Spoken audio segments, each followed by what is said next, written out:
Hello, welcome back to Think Big Digital. Today we're going to learn about how to create pick and drop workflow in a Clickup board. First, you have to create a workspace. If you haven't already created a Clickup workspace, then work. You will have to create a project or a task management board. Now, within your workspace, create a new board view so that it can serve you as a canvas for your pick and drop workflow. Tap on View and go to Board. Now, in the board settings, create custom statuses that represent different stages of your pick and drop workflow. Go to Status, tap on Custom Field, add custom field named as To Drop, then add custom field. Again, tap on Add Custom Field and type Dropped. Now, come back to List and add some columns to your board that correspond to the custom statuses you created. Here I have added two tasks.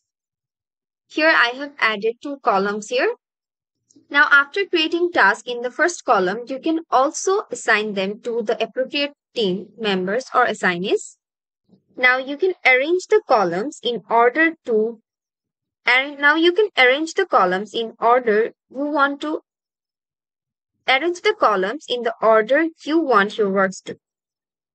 Arrange the columns in the order you want your task to flow through the workflow.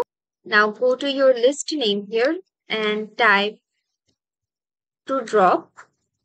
Again tap on Add Task. Now tap on Status, go to Custom Field and then tap on To Drop.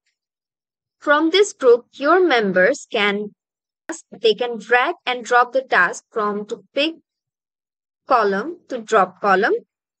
Similarly, when the drop portion is complete, the task can be moved from the drop to the dropped column.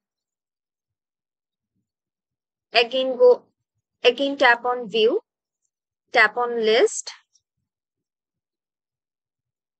name it as a dropped column.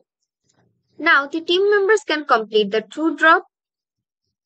Now team members can complete the To Drop portion of the task. They can drag and drop the task from the To Pick column to the dropped column. As you can use the pick and drop workflow, keep an eye on its efficiency and make adjustments as needed. By following the steps, you can easily create pick and drop workflow in your Clickup board. That's it for today. We will see you in the next tutorial.